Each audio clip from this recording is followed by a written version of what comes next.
Belanya wana masisa kotma kasai pekya. Thaichuk Bwphango sotra khai kaba fungus nangja. Aron simi Hokul dumui tongkha. Thaichuk Bwphango sotra khai kaba o fungus nangmani simi shalai shaltam begoi Kirilaijak Hokul ongkhormani Patimotri nyai tabu Kombolpur amsayo belakhino wana Wngjak amsani Lukurok. ভারতীয় বিজ্ঞান ও যুক্তিবাদী সমিতি থেকে এখানে এসেছি। আসলে বাড়ির মালিক যখন নোটিস করলেন যে বিষয়টা এরকম, ওনার আম গাছ থেকে একটা কি সাদা আছে একটা চাকার মতো, এটার থেকে ধোঁয়া বেরোচ্ছে। তো আমরা আসলাম, সবাই আগে জিনিসটা দেখলাম, অনুধাবন করলাম।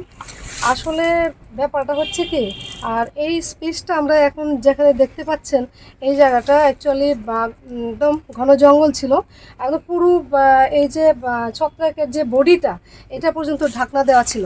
আজকে সকালে এটা পরিষ্কার করা হয়েছে। আমি আসার পর দেখলাম এখানে পরিষ্কার কাজ চলছে। ব্যাপারটা হচ্ছে কি, ধোঁয়াটোয়া আসলে কিছুই নয়, এটা একটা ছত্রাক। আমরা তো জানি যে ছত্রাক পরজীবী আম গাছের মধ্যে বাস করে। এটা যে তার যে কালার এবং দেখে আমি যেটা আইডেন্টিফাই করতে পারলাম, এটা গ্যানোডার্মা পলিপোরের একটা প্রজাতি। গ্যানোডার্মা নামক এক ধরনের ছত্রাক, যার ফ্যামিলি হচ্ছে ডার্মাটিসি।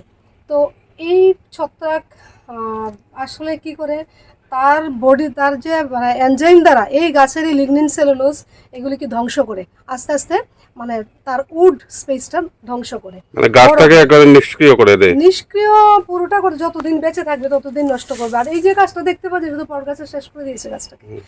তো আর আরেকটা জিনিস হচ্ছে কি, এই যে ধোঁয়া, আসলে এটা ধোঁয়া নয়, আর এটা হচ্ছে এখানে বিভিন্ন ধরনের এমন ম্যাচিউর হয়েছে। আমি ওনাকে জিজ্ঞেস করেছিলাম বাড়ির মালিককে, যেটা বয়স কত।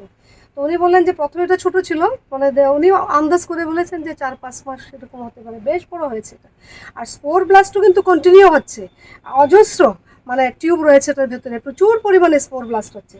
তো প্রথম যখন এই ধোঁয়াটা আমি ভিডিওতে দেখলাম, দেখে বুঝলাম যে অ্যাকচুয়ালি এটা ধোঁয়ার মতো, এটা স্পোর। অনেকে দেখলে মনে হয় যে স্পোর ব্লাস্টের বিষয়, কিন্তু স্পোর ব্লাস্ট না। স্পোর ব্লাস্ট হলে এরকম একটা কোনো কিছু যদি ব্লাস্ট করে এটা চারদিকে ছড়িয়ে যাবে, আর ততটা ডিস্টিংক্টলি দেখা যাবে না। তো যে জিনিসটা আমরা দেখেছি অ্যাকচুয়ালি ধূপকাঠির ধোঁয়ার মতো, এটা এরকম একটা ধোঁয়াটা আমিও দেখেছি, ধূপকাঠির মতো, কিন্তু কার্ভিং রয়েছে এটাতে। তো আসলে ব্যাপার হচ্ছে কি, এখানে যে বর্ষাকাল প্রচুর পরিমাণে এই ডেড ম্যাটেরিয়াল জমেছে এটার মধ্যে। তারপরে আবার উনি বলেছিলেন যেটাকে বাড়ি মালিক এটাকে কুপিয়েছেন, ভেতরেও অনেক কিছু ঢুকেছে। এখানে ডিকম্পোজার জন্মেছে, দ্যাট মিনস অনেক ধরনের মাইক্রো অর্গানিজম এখানে জমেছে। তো ডিকম্পোজার যখন বেশি জমবে, কোনো কিছুকে পচাবে, তখন এখানে যত বেশি সাসেপ্টেবল পরিবেশে যত বেশি ডিকম্পোজার জমবে, সেখানে একটা হিট উৎপন্ন হয়। এই হিট প্রোডাকশনের পরে কি হয়, তখন তার আশপাশের যে জলটা আছে এটা ইভাপোরেশন হতে থাকে, বাষ্পাকারে এটা বেরোতে থাকে। মূল ঘটনাটা কিন্তু এইটাই। আসলে এখানে অলৌকিকতার কোনো কিছু নেই, এটা একটা ন্যাচারাল প্রক্রিয়া বা হামেশা হয়। আরেকটা জিনিস, আমরা যেমন বর্ষাকালে, শীতকালে এটা বেশি দেখা যায়। Welcome to the future of innovation, where minds meet technology and dreams become reality. ICFI University Tripura, your gateway to a world of endless possibilities. Our state-of-the-art campus is a melting pot of brilliance, a place where creativity and technology converge. From modern lecture halls to advanced laboratories, we provide an environment that fosters intellectual growth and hands-on learning. Our dedicated faculties are experts in their fields, passionate about mentoring the next generation of innovators. From adrenaline-pumping matches to our all-genre of sports, our campus is alive with the spirit of competition.